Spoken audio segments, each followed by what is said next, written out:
If you hired me to be your marketing manager for the day, these are the exact steps that I would walk through with you in order to develop the best marketing plan for your business. Hi, I'm Andrea, and I've spent the last 18 years of my career helping to grow small businesses that have very small budgets. Now, when you're running a business that is very lean and mean on the marketing budget, the last thing that you want to do is waste time or money. However, what I find that a lot of small businesses are doing is they're actually implementing marketing tactics or certain strategies without really kind of narrowing their focus or thinking about it very strategically. So let's just spend a few minutes here today. We can figure out together what's the best marketing strategy for your business. But you can do this with me by going to my website and downloading this free simple marketing plan that anybody can use, or you can do what I do most days and take out your trusty legal pad and start jotting some ideas down. Okay, so the first step in developing our voice in our marketing strategy is to answer a few questions. And the first one is very important, and it's one that a lot of people don't really focus on very often, which is, what is our core value? And by the way, all through this, I'm going to be saying our and we because I'm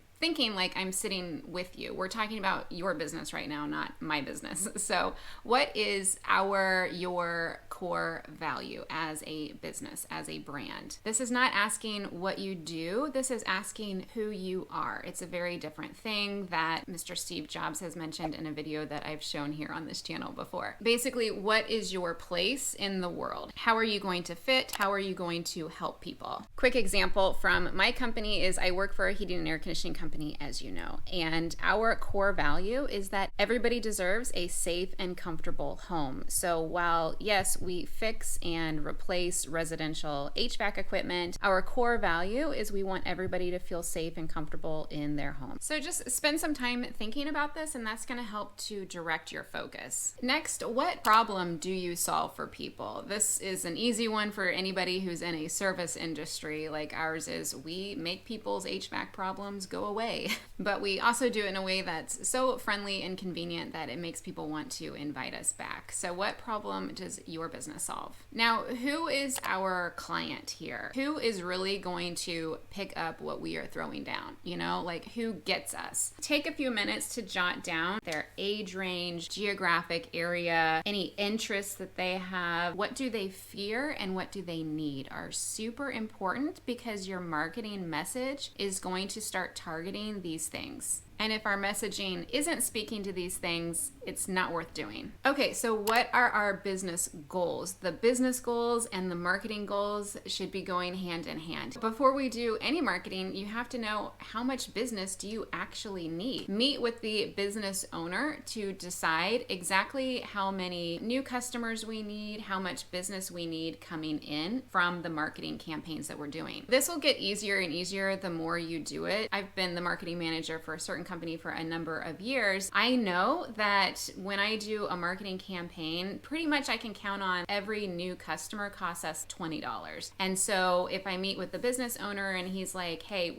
we want this to be a growth year, we need to grow by 500 new members each year, then I know exactly what I need to do and what I need to spend in order to make that happen. We also need to not just do this for 1 year, we need to think about, okay, 5 years from now, where do we see this? Where do we want this business to go? And is our marketing serving that purpose? Okay, so when you're writing down your marketing budget for the year, just me personally, I like to visualize that monthly because that's kind of how a lot of campaigns typically run. So I write down the annual budget and also my monthly budget that I have to spend each month to meet these business goals. Also, it's totally fine if you have zero budget. My last video was all about having a zero budget marketing strategy. It's totally possible, so I'll link that at the end of the video for you to watch. Next, what is a meaningful benefit of what we offer? And remember, people buy benefits, not features. For example, a benefit of doing business with my company is that we have 100% satisfaction guarantee, so the new client takes on zero risk in doing business with us. And we always make sure that we deliver on that promise. I will also be honest and open with people that, yeah, we do have some people sometimes, like I would say it happens maybe once a year,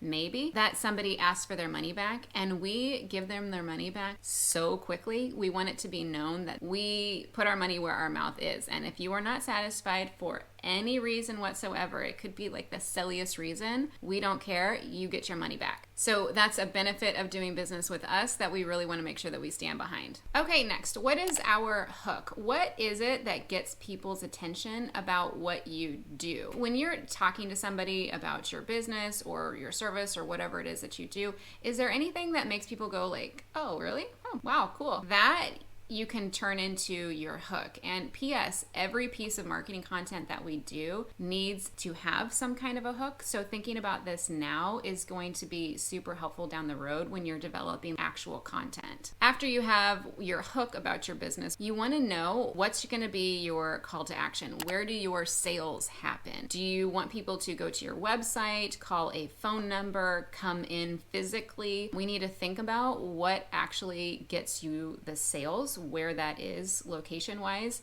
and make sure that our content is gently moving people in that direction. Okay, now let's take an inventory of what we have already and make sure that it is serving us properly. Write down everything it is that you use right now as far as marketing tools and how much you are spending. So do you have a website? Are you boosting Facebook posts? You know, what is it that you're doing? Are you putting little ads in the high school programs? Just all that kind of stuff. Write it down with the money that you are spending on it currently. We want to make sure that moving forward from today, every message that we put out into the world aligns with our core value, speaks to our ideal client, and moves us toward our business goals. Let's keep moving and let's spitball.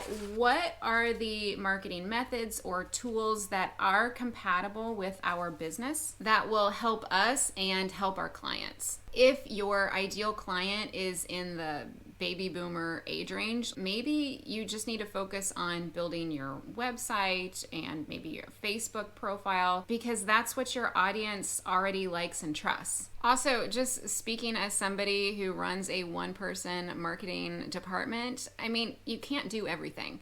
So what are the most important things that you can do that's going to be moving the needle forward for your business? Now that you have a plan, every plan needs a calendar. And so I have here some monthly, weekly, and daily calendars that you can use to chart out your strategy. And hopefully this will help get your marketing system in place. Personally, this year I'm focusing a lot on growing our website and email list. So like my monthly plan looks a lot like 4 articles a month on the website and 4 YouTube videos and 2 email campaigns. And these are like the main things that I'm wanting to focus on so that at the end of the year, I've really kind of nurtured these things and grown them a lot to help our business. And then on the weekly list, I just choose the best day to focus on these tasks and to complete them. You can probably guess on my daily checklist that I'm a big fan of this book, The One Thing, and it's by Gary Keller. It is probably the most useful productivity book that I have ever read, and I've read them all. Okay, just all of them. I've read them all. I love his quote in there that says to connect today to all of your tomorrows. Start by thinking big with your 5-year goals and your 1-year goals. All the way down to focus your attention on the one thing that you can do each day to get there. So every day I have one big thing that I need to be doing in order to get more clients into our business. Some days that looks like completing a blog post that answers questions that will help kind of overcome sales objections. Other days it might be reaching out to somebody in the community to partner with them and to share resources. But I do try to just focus on one big item that is going to move us toward our goals. Now, of course, we all have daily tasks that we have to complete. We all have to answer our emails and do things like that. One thing that I do every single day is to stay on top of any reviews that came in. So if anybody reviewed our business, I make sure that I thank them or get back to them or answer any questions that they have. So that's just a part of my daily task that I don't even really put on my list. But I basically just give myself about 15 to 30 minutes a day to get all those main things out of the way, and then I move on to my one big thing. Another great tip from that book is to be a maker in the morning. The morning is when you have the energy to focus for a longer amount of time and to give your one big thing the effort that it needs. A really practical tip is to, like, if you have a meeting to schedule or just other mundane tasks that, yes, they have to be completed, but just schedule them for more the afternoon time when your energy has kind of waned a little bit. It's going to be a much more efficient use of your own energy. So now that you have a plan in hand, you can watch this video right here for marketing strategies that don't cost a thing. So if you got value from this video, I hope you give it a thumbs up and subscribe by clicking on my face right here. I hope you have a wonderful day, and I will see you in the next video. Today we're drinking from Cali, Colombia. Beautiful, beautiful place.